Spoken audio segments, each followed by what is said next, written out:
നമസ്തേ. പുതിയൊരു വീഡിയോയിൽ മുഹൂർത്തം ചാനലിലേക്ക് എല്ലാവർക്കും സ്വാഗതം. അപ്പോൾ ഈ ഒരു വർഷത്തെ ഈ വിഷുഫലം മകരക്കൂറുകാരെ കുറിച്ചാണ് നമ്മൾ പറയുന്നത്. അപ്പൊ മകരക്കൂറുകാർക്ക് കഴിഞ്ഞൊരു വർഷം ഗുണങ്ങളും ദോഷങ്ങളും സമ്മിശ്രമായിട്ടാണെങ്കിൽ ഈ ഒരു വർഷം അങ്ങനെയല്ല. ഈ വർഷം നല്ല ശോഭന ഫലങ്ങളാണ് നമുക്ക് നോക്കി വന്നിരിക്കുന്നത്.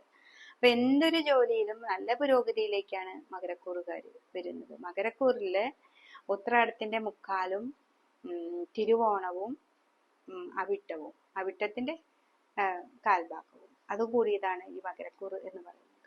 അപ്പൊ അവരെ സംബന്ധിച്ച് അവർക്ക് ജൂൺ ജൂലൈ ഒക്കെ കഴിയുമ്പോഴത്തേനും ഇത്തിരി കൂടി നല്ലൊരു സമയവും പല പല ഗുണങ്ങളും വരുന്നതാണ്.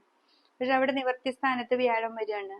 അപ്പൊ അതുകൊണ്ട് തന്നെ എല്ലാ കാര്യത്തിനും എന്തിനും ഒറ്റയ്ക്ക് പോകുമ്പോഴും നമ്മൾ ഭഗവാനെ നന്നായിട്ട് പ്രാർത്ഥിച്ച് വിഷ്ണുവിനെ തന്നെ ഭജിച്ച് മുന്നോട്ട് പോവാം. അപ്പൊ അങ്ങനെ പിന്നെ ഇതില് എന്ന് വെച്ചിട്ടുണ്ടെങ്കിൽ ഏജ് നമ്മുടെ ദശകളും അന്തർദശകൾക്ക് മാറ്റം വരും. അപ്പൊ അതൊക്കെ നിങ്ങളുടെ ജാതകം തന്നെ കറക്റ്റ് ചെയ്ത് നോക്കിയിട്ട് വേണം പറയാൻ.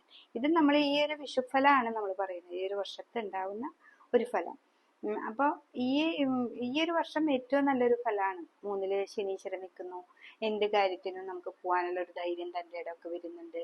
പക്ഷെ രാഹു 2-ലുണ്ട്. അപ്പോ വാക്കുകൾ എടുക്കുന്നതും സാമ്പത്തിക കാര്യങ്ങൾക്കൊക്കെ നമ്മൾ വളരെ എന്തെങ്കിലും പറയുകയാണെങ്കിൽ തന്നെ ഒന്ന് ഇരുന്ന് ആലോചിച്ച് മാത്രം സംസാരിക്കുക. പിന്നെ ഇവിടെ 7-ലേക്ക് നിവർത്തി സ്ഥാനത്തേക്ക് വ്യാഴം വരുന്നുണ്ട്. എന്ത് കാര്യം നടക്കാനും നമുക്ക് ഭഗവാന്റെ അനുഗ്രഹത്തോടു കൂടി മുന്നോട്ട് പോവാം. അപ്പൊ വേണ്ടത് വേണ്ടപ്പോ തോന്നിക്കണമെങ്കിൽ എന്ത് വേണം? വിഷ്ണു ക്ഷേത്രത്തിൽ പോകണം, ഭഗവാന്റെ കാല് പിടിക്കണം, നന്നായിട്ട് പ്രാർത്ഥിക്കണം. അതേപോലെ തന്നെ ദേവിയെ നന്നായി ഭജിക്കണം. ശനീശ്വരന്റെ ക്ഷേത്രത്തിൽ പോകണം, ശനിക്ക് പറ്റത്തക്ക വഴിപാടുകൾ ചെയ്യണം. കറുത്ത വസ്ത്രങ്ങളും കറുത്ത ഉഴുന്ന് അതൊക്കെ കൊടുക്കാം. കാക്കയ്ക്ക് എള്ളുപായസം, അതായത് അരിയും പച്ചരിയും എള്ളും ഒക്കെ കൂടി ശർക്കരയൊക്കെ കൂടിയിട്ടുള്ള ഒരു ചെറിയ എള്ളുപായസമൊക്കെ വെച്ച് കാക്കയ്ക്ക് കൊടുക്കുക. ഇതൊക്കെ ചെയ്യുകയാണെങ്കിൽ ഈ മകരക്കൂറുകാർക്ക് ഏറ്റവും നല്ലൊരു സമയമാണ് ഈ ഒരു വർഷം. അപ്പൊ അത് മനസ്സിലാക്കുക. നമുക്ക് 3-ലാണ് ശനി നിൽക്കുന്നത്. പക്ഷെ നമുക്ക് രോഗാവസ്ഥകൾ ഉണ്ടാക്കും. ശനീശ്വരൻ കാലിന്മേലാണ് ഏറ്റവും കൂടുതൽ മുടന്തനാക്കുക എന്നൊക്കെ നമ്മൾ പറയുന്നുണ്ട്. പക്ഷെ ഇവിടെ വ്യാഴമുണ്ട്.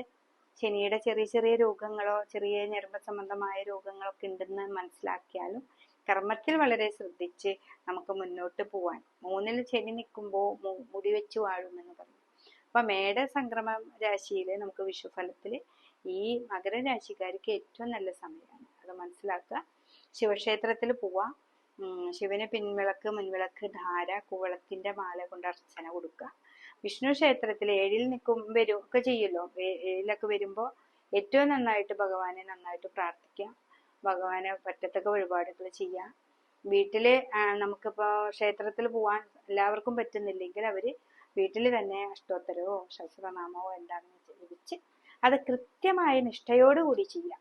അതായത് ഒരു ദിവസം ചെയ്തു രണ്ടാമത്തെ ദിവസം ചെയ്യില്ലാതെ ഒരു നിഷ്ഠ വെച്ചിട്ട് കറക്റ്റായിട്ട് ചെയ്യുകയാണെങ്കിൽ 7 വർഷം ഏറ്റവും നല്ല സമയമാണ് മകരക്കൂറുകാർക്ക് വരുന്നത്.